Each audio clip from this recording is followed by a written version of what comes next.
کمتر توضیح میدم چون مزیت‌های محصول معمولا واضحه و سریعتر درک میشه.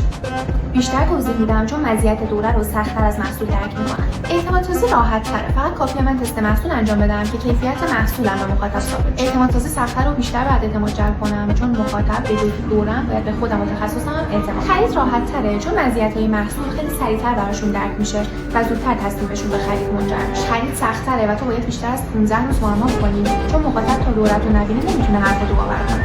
پس توضیح بیشتری از در میخواد که قانع بشه. استوریات باید ساده‌تر باشه که مزیت‌های محصول بیشتر به چشم بیاد. استوریات باید خلاقانه‌تر باشه بخاطر اینکه توضیحاتت هم بیشتره و مخاطب نباید خسته بشه.